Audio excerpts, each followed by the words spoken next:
నెల్లూరులో వెంకటగిరి నియోజకవర్గం వైఎస్ఆర్సీపీ ఇన్ఛార్జి నేదురుమల్లి రామ్కుమార్ వైఎస్ఆర్సీపీ కార్యాలయంలో మాట్లాడుతూ ప్రస్తుతం రాష్ట్రంలో రెడ్ బుక్ పరిపాలన నడుస్తుంది అని, వైఎస్ఆర్సీపీ నాయకులు కార్యకర్తలపై తప్పుడు కేసులు పెట్టి వేధిస్తున్నారని, వైఎస్ఆర్సీపీ అధికారంలోకి వస్తేనే ఖచ్చితంగా చర్యలు తీసుకుంటామని అన్నారు.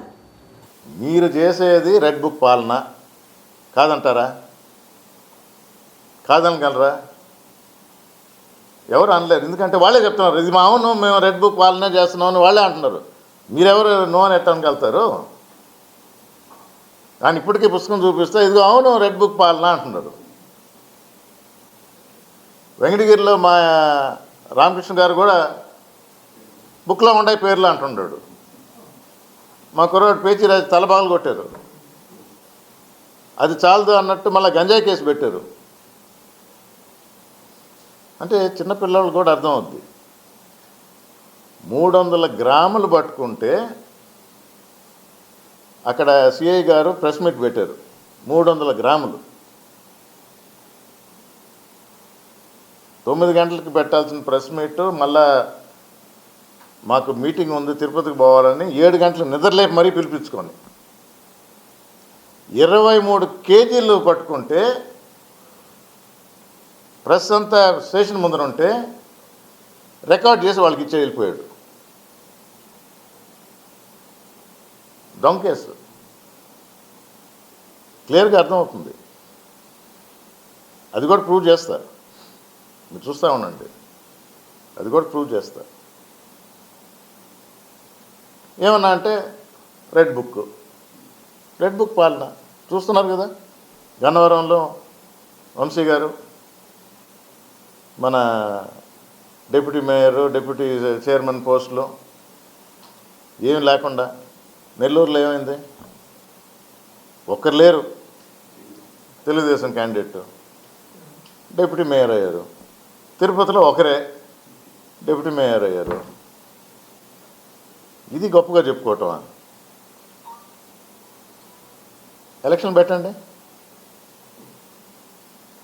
చంద్రబాబు నాయుడు గారు ఎప్పుడన్నా లోకల్ బాడీ ఎలక్షన్స్ పెట్టారా?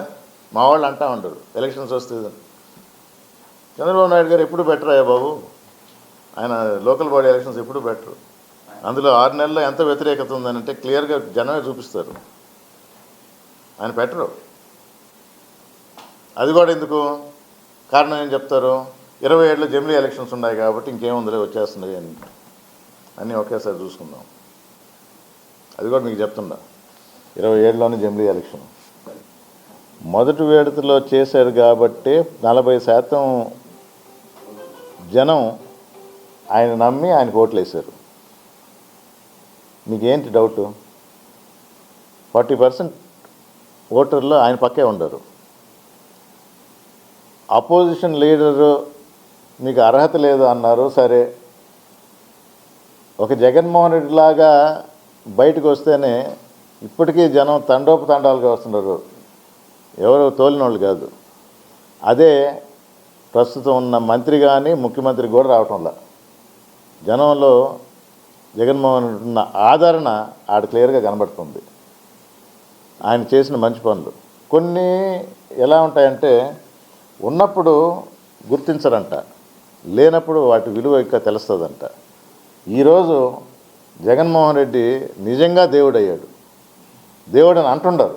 ఎందుకంటే అప్పుడు ఇస్తున్నప్పుడు సంక్షేమ పథకాలంటే ఊరికే అకౌంట్లో డబ్బులు వేయటం కాదు, మీ జీవితాలు బాగుపరచడానికి మీ అవసరాలు గుర్తించి ఏ రంగంలో ఎవరికి ఎంత అవసరమో మళ్ళా ఎంత ఇవ్వగలం గవర్నమెంట్ పరంగా కూడా ఆలోచించి చేయటం జరిగింది. అందుకని వాళ్ళు గుర్తుపెట్టుకున్నారు. కానీ ఆ రోజు చంద్రబాబు నాయుడు గారు ఏమన్నారు? ఆయన సొంత డబ్బులా? ఆయన జోబులో నుంచి తీస్తున్నాడా? ఆయన ఆస్తి అమ్ముతున్నాడా? మీ డబ్బులేనాయా అన్నాడు. ఈరోజు అదే ప్రజలు అడుగుతున్నారు, మరి మా డబ్బులు నువ్వు ఎందుకు ఇవ్వటం లేదు అని. ఎప్పుడు కూడా ప్రజలు నోరు తెరిచి అడగరు, రేపు ఎలక్షన్లో చూపిస్తారు. అందుకే నేను చెప్పింది లోకల్ బాడీ ఎలక్షన్స్ పెట్టరు. 27లో జమిలీ ఎలక్షన్స్ ఉన్నాయి. ఆ రోజు ప్రజలందరూ చూపిస్తారు. ఇది వాస్తవం. ఇంకా 2.0 అంటారా?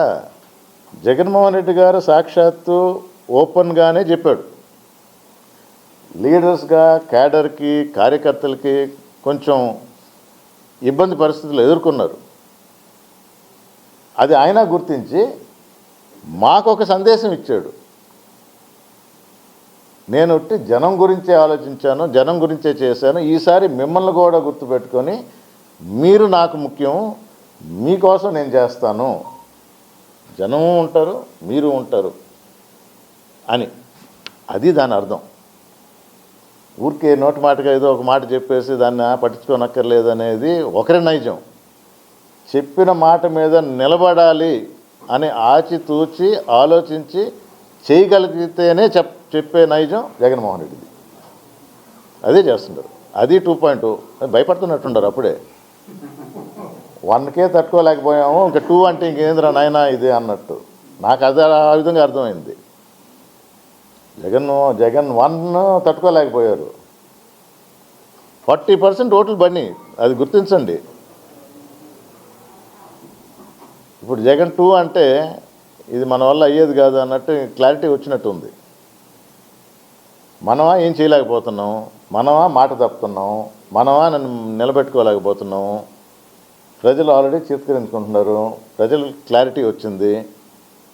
ఇప్పుడు ఇంకా నెక్స్ట్ ఈయన 2 అవతారం ఎత్తి మా కార్యకర్తల కోసం కూడా నేను ఉండబోతున్నాను అని అంటే